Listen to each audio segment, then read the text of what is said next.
Just about ready, ladies and gentlemen. Up next will be our GNC2 main event. It is scheduled for 16 laps, 18 of the fastest GNC2 riders. Up next after that will be our GNC1 main event, which will be the last race of the night. So 2 races left, ladies and gentlemen. If you want to see how close our sport is, check out this video from DuQuoin, the Magic Mile. The DuQuoin Magic Mile lived up to its name. GNC1 class started off with your typical mile fashion with 6 guys going at it. Usual suspects find their way to the front running 3, 4, sometimes 5 wide off into turn 1.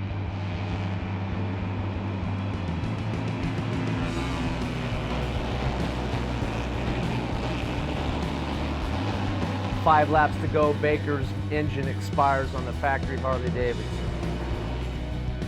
Down to 3, with a lap to go, it's Smees, Coolbeth, Smith, in that order. As they come off of turn 4, it looks like Mees has control.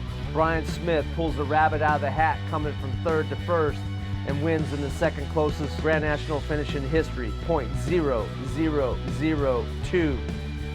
There's very few places you go to where you can just hammer down for lap after lap after lap, and it's just fun when you can ride that hard with your buddies and clean. It's like backyard riding, but it's just so cool, so intense. It's something that you can't explain, pay for, buy, sell. It's just unbelievable, man.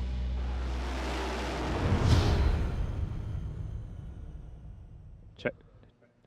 All right, so welcome back to the dirt track at Charlotte Motor Speedway. That was a quick look at how close you can finish here at the DuQuoin Magic Mile Charlotte. We might see a close finish like that. We got 2 races left. Chris, man, it looks like they put some water on the racetrack. We might have some different lines out there, but we saw this guy earlier during opening ceremonies, and he's up here joining us in the booth. Sean, welcome to the booth. How you feeling, man? You feeling all right? I'm feeling good. I'm glad to be here. I'm thankful to be here, and I'm just blessed to be all together still, all good to go as far as no broken bones, no nothing from the crash, and I've been just healing up and trying to rebuild. Well, we saw, the horrific crash that you had at the Indy Mile. It scared the bejesus out of both of us here in the booth. And I know you were at work on Monday. I mean, obviously it wasn't as bad as it looked, but I would imagine that it was pretty scary at the same time. I actually can say I fared out well from it. The biggest thing is I started back to work a little probably too soon. I was sorer than I thought I was later that week. I had that interview and stuff, and as the weekend rolled around the following weekend and I actually got the rest, I actually noticed how bad I really was. Do you want to take a look at the crash again? Have you seen it enough times yet, or one more time wouldn't hurt, right? I'll watch it for the rest of my life, and it's just one of those things that I'm thankful that things played out the way they did with the safety barriers that we have here at AMA Pro Flat Track, and I still can't explain how the front end of the motorcycle can go across the racetrack in front of I was running 4th and everybody to miss it other than to take a face shield off. I don't understand that. Well, let's take a look at it right here with the horrific crash from the Indy Mile. Sean Bear, the 32, is running up near the front. Oh. There it goes quickly already. And you landed in a real awkward position, but the good thing was you're okay. Here's another look at it. You're up. You get, like you said, you got to the edge of the cushion, got up and over it, and then all of a sudden you're in the air fence. Yeah, it was one of those things that I've contemplated how I could have not done that, and really the only thing I can come up with is obviously that just shows how close we are to the outside of these racetracks, especially a day like Indy. That was just an awkward. It developed to be that. It usually isn't. It's usually a groove around mid to inner side of the racetrack instead of being out that far. But really honestly, when you said about that awkward position, that's probably the position that did me in as far as my neck. Yeah, because you landed in a really bad position and rolled over on top, and like you said, you saw the front wheel. You didn't see it then because you were looking at dirt, looking at the sky, looking at dirt and stuff, and end up looking at the dirt. But other than seeing the dirt the first time, I don't think I saw dirt the rest of the ride that I was taking. I don't remember it, to be honest with you. Well, that's probably a good thing. It was a rough ride. And the only reason I know that is because I'm still paying for it in my chest area today. But I'm getting better, and it's a process for me. But building the new bike, is definitely something that's been challenging for me as a rider. Are you starting from scratch, starting over? You're going to build the same thing, same power plant? obviously when you build something the first time and you get to experience it firsthand and do it, you decide what you think would be better. Am I right? Am I wrong? I'm only going to be able to come back and show you guys that I hope I'm right. So talk to us about the front end. Will you make that stronger? Is that just I mean, I've not seen a front end of a motorcycle come off like that in quite a while. I haven't seen a front end of a motorcycle make contact with the air fence quite like in that angle. Basically, you see the rear end hits the cushion here. It straightens the bike up. It's like hitting a curb. The front end, just kind of went straight right there, and we see the bike go up in there. You hit right between two sections of air fence. Johnny Lewis goes by. Here comes the 17 catching the front wheel right there with your front wheel tore his whole lens off that off of his helmet. Off of Henry Wiles' helmet, and how he stayed on a motorcycle is just a stroke of luck, I think, for all of us. Yeah, I mean, honestly, there was talking and some interviews with him, and more or less what would have been like if he'd have taken that wheel to the head, more or less, and I don't even want to know. Yeah, it's very scary to contemplate. Yep. So really, honestly, we know how dangerous this sport is, and I love it. And back to the fact of what I'm rebuilding, I don't know if I can say I could build a front end strong enough to take that kind of impact. So either way, I'm gonna hope and pray that we don't ever have to see that again. And especially like he said, that angle, as far as Chris said, and I don't think anything would have made it through that. You could have taken that video footage to work with you, and they may have gave you a few days off to rest. No, I don't. No, the guys are pretty hard there at the shop. They're not that nice about stuff like that. But no, they've been good. They're supportive. And actually, I work with Jeremy Higgins. Actually, his toolbox is next to mine, and actually, he probably gives me the most wrath of crap out of everybody around. He calls me crash airbags, this, that, and the next thing. So he's always picking on me. But it's good to see and feel all of the support and love of the sport, not just for me, but the fact that people do care that I didn't even know about. So I'm meeting new people, and a lot of things are happening, and I feel if it could have happened at the right time, and I had to be the guy, I guess I took the ride, and I have to deal with it now. Well, I got to ask you, because of the severe angle, if you were to go back in time and that was hay bales there, what do you think in your mind after watching it as much as you have?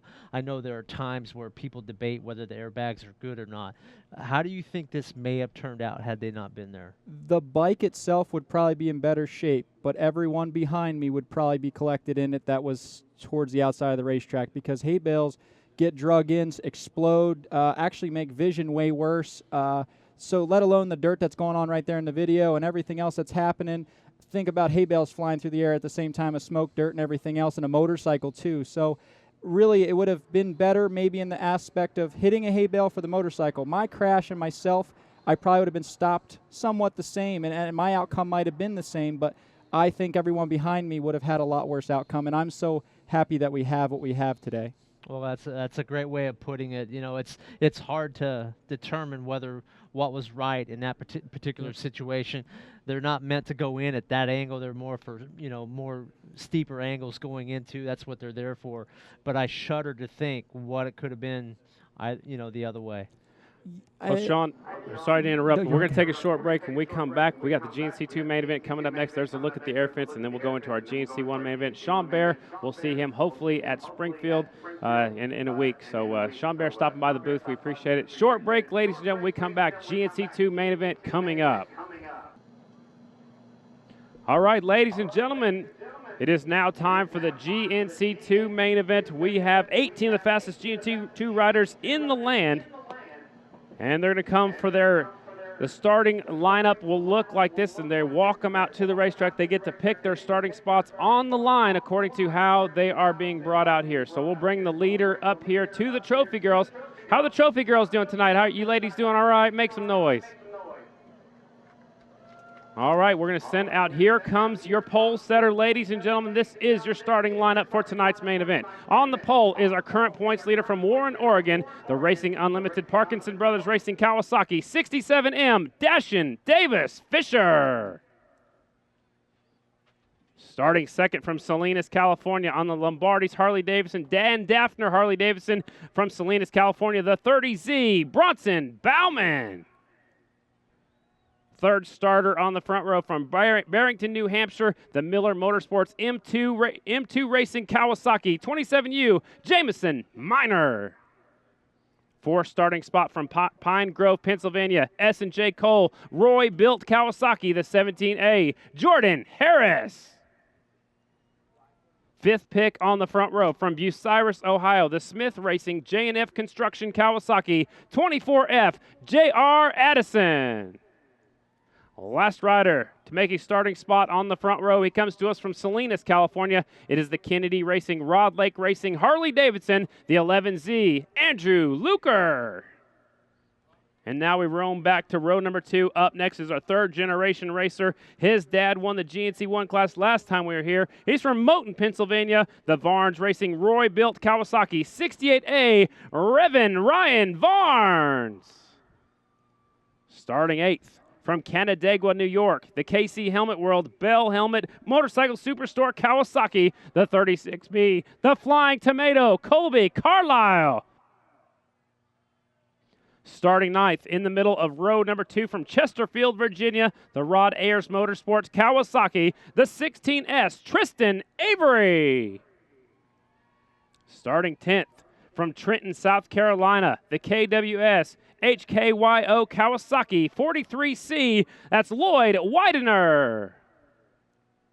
Starting 11th from Aurora, Indiana, Mike Butler Racing Kings Custom Kawasaki 24J, Brandon Wilhelm. Last rider on the second row from Clearwater, Florida, the Civic Racing Motorcycle Superstore Kawasaki 17C, Sean McNary. Now we go back to the guys that did it the hard way, coming from deep in the field. We go back to row number 3. 16-year-old rider from Gap, Pennsylvania, the Scott Power Sports KK Cycle Supply Kawasaki mounted rider 99A, Kyle McGrain. Starting 14th at 53 years young, ladies and gentlemen, from Tarboro, North Carolina, the Big A Customs Roy Built Kawasaki 68C, Robert Lewis. Starting 15th from St. Louisville, Ohio, Englehart Research and Technology Kawasaki 23F, Jeffrey Lowry. Starting 16th, they call him Ricky Bobby. From Pensacola, Florida, D&D Cycles Triumph Motorcycle entry 98C is Robbie McClendon.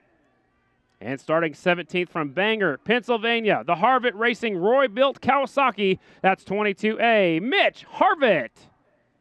And starting tail of the field, currently second in the point standings, from Warrington, Pennsylvania, the Bill Warner Racing Kawasaki entry, 54A, Dan Bromley. Ladies and gentlemen, that is your starting lineup for the GNC2 class. Let's put our hands together for our starting riders. 18 of the fastest GNC2 riders in the land getting ready to do battle. Chris Carr, are you ready? Yes, I am. These guys are going to have to do what they can to chase that 67M inside pole sitter, Davis Fisher.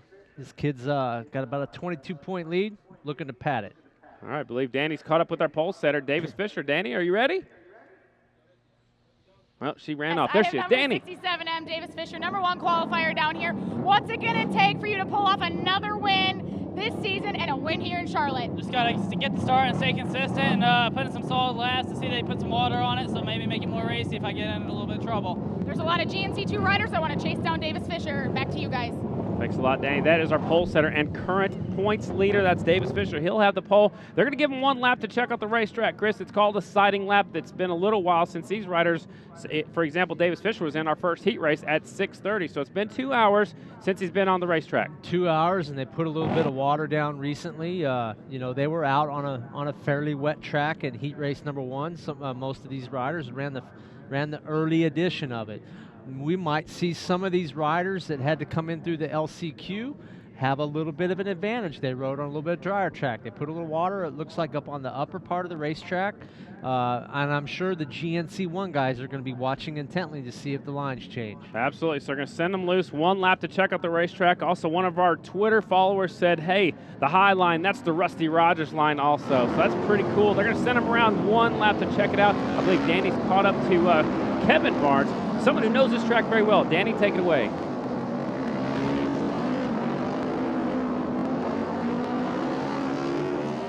Kevin Barnes, we're down here near the starting line, and you just told me what? What about your son?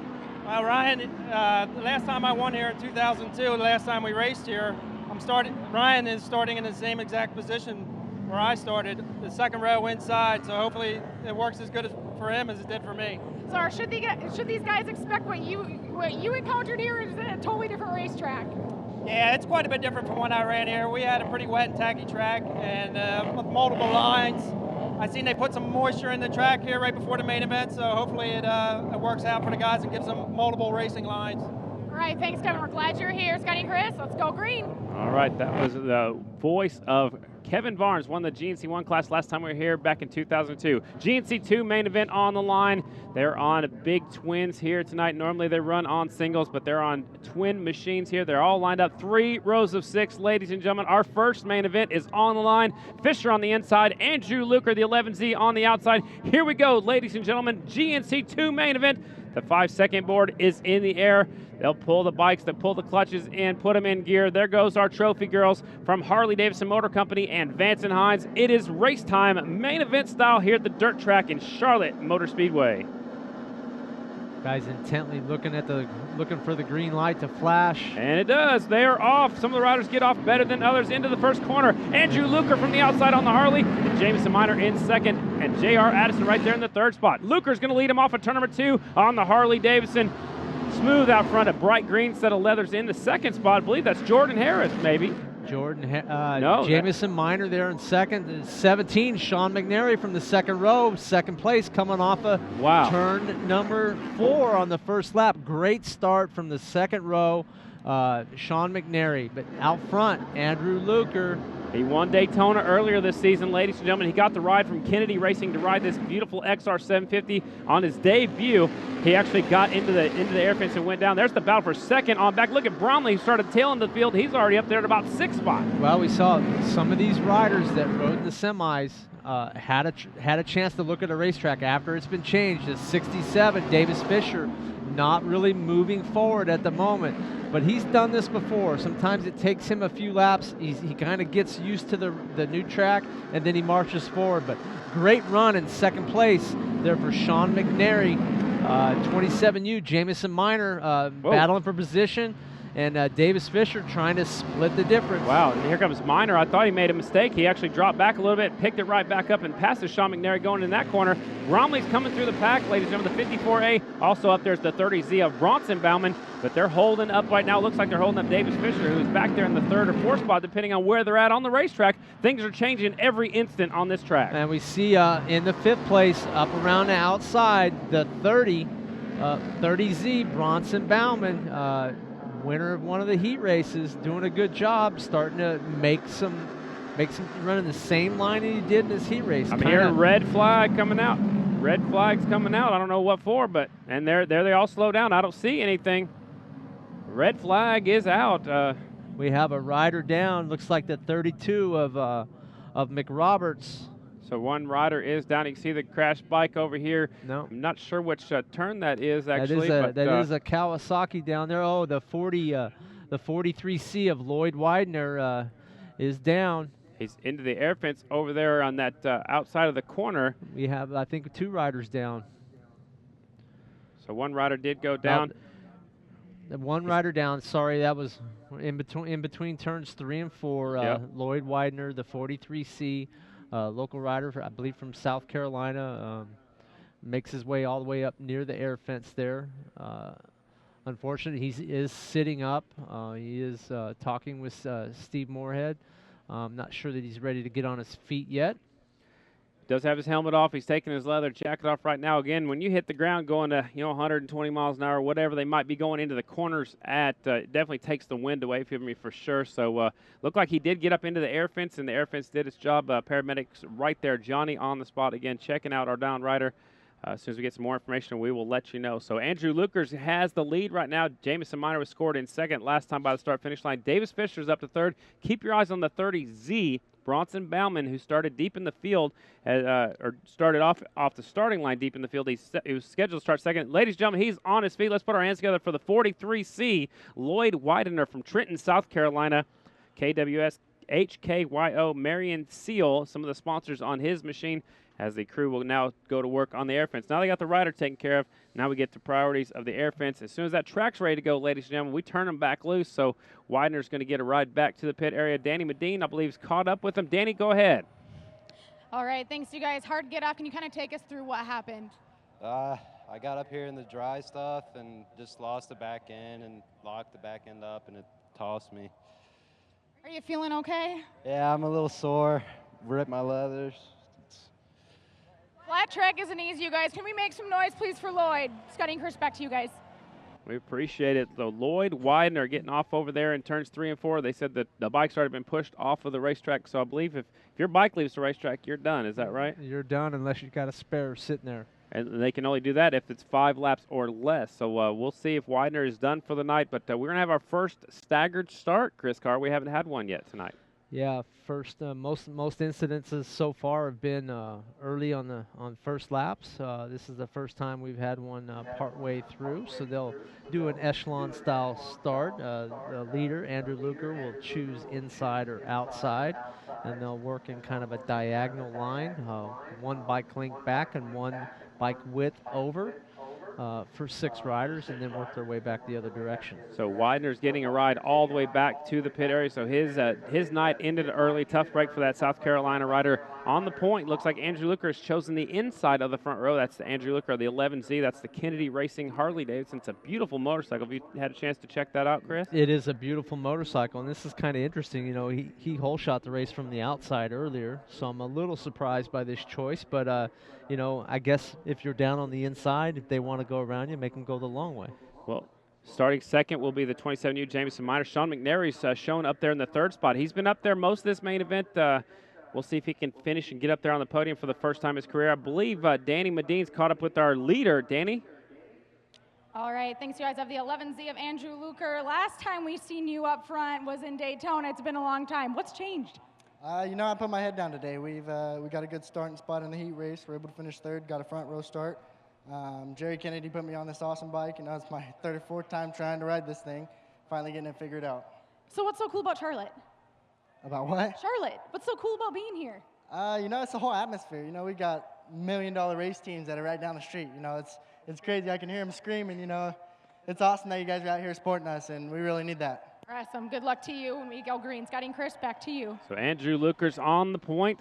Jamison Miner had a hard get off at Peoria. It's good to see him up there in the number 2 spot, 27U. Yeah, he had a little bit of road rash wearing the motocross gear going down a couple weeks ago in Peoria, but good to see him back up here. He's, you know, one of the top 3 or 4 guys in points, and you know, finds himself ahead of the point leader. Davis Fisher gets a chance to kind of get a do-over here, or maybe reestablish some rhythm and see if he can get to the front. I see the 17C of Sean McNary now is actually lined up in the 3rd spot with Fisher in 4th. These guys that are behind in points, this is an opportunity. Yep. But 54A all the way up into the 6th position from the 3rd row. From dead last pick. Very last rider in the field, doing a very similar thing 2 weeks ago in Peoria as well. So doing a good job. He's 2nd in points, controlling the damage and see if he can get himself in contention. He's doing it the hard way, just like he did in Peoria, just like he did in Peoria last year. Started the back row, worked his way up to a 2nd place finish after a get-off last year. But here we go, ladies and gentlemen, a restart. I believe about 10 laps remaining. I haven't heard the official word yet. We'll keep an eye on the leader. It is Luker out front, 11 laps to go. Miner in 2 spot. And 3rd is McNary, 4th is Fisher, 5th is Rossbaum. They get all kinds of sideways come up the line. Things are going to change into the 1st corner. Here we go with our restart GNC2 class. Luker with another hole shot. Luker with the hole shot. Bronson Bauman from the 5th spot finds himself in 2nd. 2 Harley Davidsons up front running 1-2. 2 totally different lines. Davis Fisher up around the outside, battling for 3rd, 4th, 5th, 6th, right in there. Great battle up front. Fisher goes up against the front straightaway wall. He's got company coming. It's Luker and Bronson Bauman battling for the lead. Harley Davidson 1 and 2. Kawasaki's from there on back until we get to a triumph. Here's your leader, Luker out front. Here comes Bronson Bauman, goes to the high side. Fisher takes over the 3rd spot. 67M moves to 3rd. Yeah, Fisher getting real aggressive. He's going to have to temper that just a little bit. Gets off into turn 1, good and low. Keeps the wheels in line. Gets the thing hooked up. He's going to have to continue to do laps just like that in order to march down the leaders. 2 California riders out there, first and second. They cut their teeth at the Lodi Cycle Bowl, a track that's really short, but it's also very slick, just like this. No surprise to see them out front here. Very slippery, very technical little short track.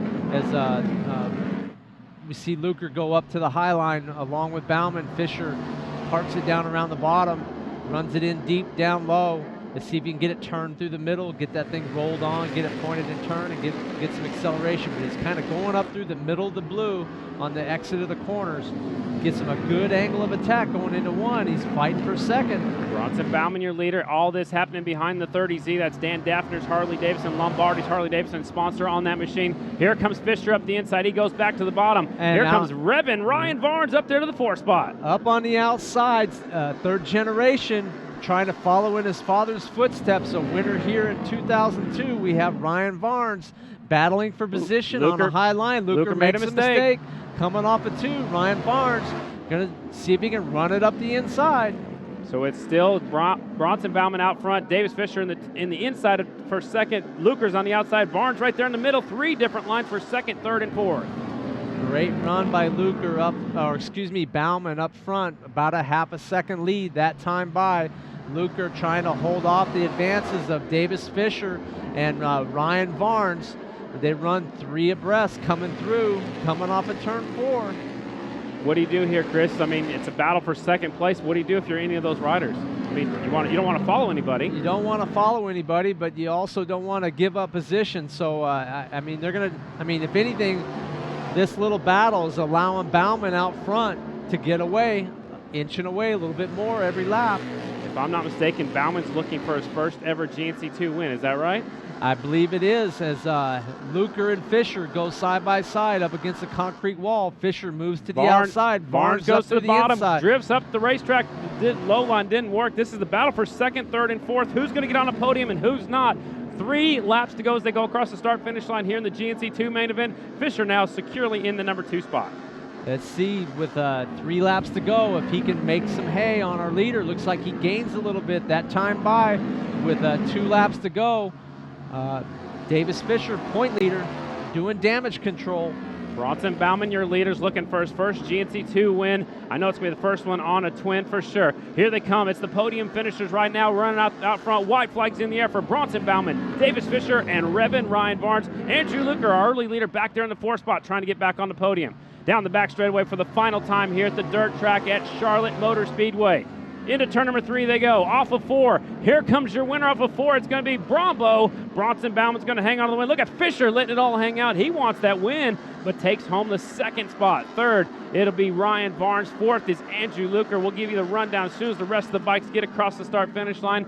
Ladies and gentlemen, that was our first main event. We have 1 more to go, and it will be 25 laps. Bronson Bauman takes the win, the 30Z. Your winner, Davis Fisher, 67M, will get 2nd. Revin Ryan Barnes will get 3rd. Andrew Luker, 4th. Jamison Miner, 5th.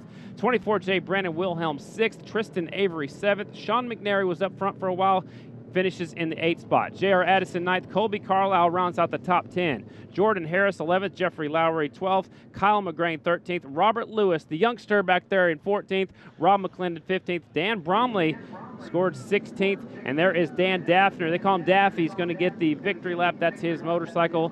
Mitch Harvitt scored 17th. And Lloyd Buster Widener will get credited with 18th place. Let's go tracks. I believe Danny's caught up to the Barnes family. Danny, take it away. All right, thanks, you guys. Kevin Barnes, are you a pretty happy father right now, or what? Absolutely. Couldn't be more ecstatic. The kid rode his butt off and came from a long way back to get up there, and he did great. Ryan, did Dad tell you anything special prior to this race? He told me go fast, don't look back, and keep charging. Awesome performance. We'll see you on the podium. Scotty and Chris, back to you guys.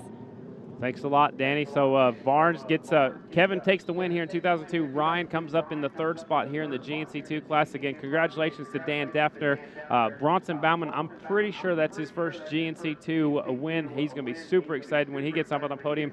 Going to let the winner get off right now. So the fast line was running on the high side. We'll see if that stays true in our GNC1 main event coming up next. We're going to have the top 3 up there on the podium in just a second. It's like herding cats getting these riders up there on the podium sometimes. Yeah, pretty excited, but great job by Bronson Bauman as we go down to Danny Medine. Let's go trackside with our winner, Danny Medine and Bronson Bauman. All right, thanks you guys. Bronson Bauman, you're pretty happy right now. First ever GNC2 win. How does that feel? It feels awesome. I just can't thank God enough for giving me the opportunity and the horsepower of the motorcycle and the awesome bike to come out here and ride. Now, there was a lot of competition out there. Can you kind of take us through that race? Oh yeah, it was a lot of tough competition, and I mean, Davis Fisher, he's always running up front, and I mean, there's so many more, Jamison Minor, and I got a bad start off the first start and I found my line and started working my way up, and we had the red flag, and honestly, it really helped me out. I got an awesome start and got out in the lead and just rode my race, and man, when I saw the white flag, it was just ear to ear saying, don't mess up, and came around and got the checkered flag for my first time ever. And you have a great team behind you that helps you take this win. Who would you like to thank? Oh yeah, I really got to thank Lombardi's Harley Davidson, Carl Patrick, FNS, R&D Machine, Rod Lake Racing, RGR, DC10, Motion Pro, Arai, and my mom and dad, everyone else. Thank you very much. Gene and Gail Cummings, Black Diamond, Harley Davidson, Gover, Harley Davidson. There's just so many, and can't thank everyone enough. It's really awesome. All right, congrats on the win. I'm going to step on over to our current point leader, finishing in second place tonight, Davis Fisher. How are you feeling right now? Feeling all right. Didn't get that great of a start for the second restart, but we finished second, so moving on with the points to lead is a good thing. I just couldn't get the right rhythm down for the restart, and I finally got it and started reeling in Bronson. Maybe a couple more laps I would have had him. All right, you have a great team behind you. Who would you like to thank? Yeah, I'd like to thank Parks and Brothers Racing, Team 95 for giving me this bike to ride. It's a great bike and Bob Lanfear, Danwell Racing, the Fox, Arai helmet, Saddleman seats, my Uncle Ryan, my dad for everything he does. He kind of hurt his knee in the early day, and he's been hobbling around all day, but it's great to see him out here with me, and everyone that's behind me, KW, Racewear, and everyone. All right, congratulations on second place, and you're maintaining the points lead. So I'm going to step on over to third place, Ryan Varnes. You have to be pretty stoked right now to be able to pull off a podium finish, especially here after such a long time. Had a pretty good restart. I was fortunate we had that red flag there. After the first lap, went back up to the high line where I was chipping away at him before, and passed a couple of people, and I ended up third. Does it mean a lot to you to have your father here and have his help? Oh yeah, definitely. Since especially because he was the last person to win Charlotte before they stopped running here. I wish I could have been where Bronson's standing right now, but third place is pretty good too. And all my family for coming out too, like the whole Varnes crew's here right now. It's pretty awesome to do this in front of them all. And you have some sponsors you would like to thank? Oh yeah, my uncle Roy built. He built my Kawasaki twin. It handles like a dream. You know, I wouldn't be on any other twin out there except for that one. Big A Customs, McGrain Racing, Varnes Racing, Arai, Motion Pro, Motor X Oils, and I think that's about it. All right, congratulations on third place. Charlotte, make some noise for our GNC2 podium.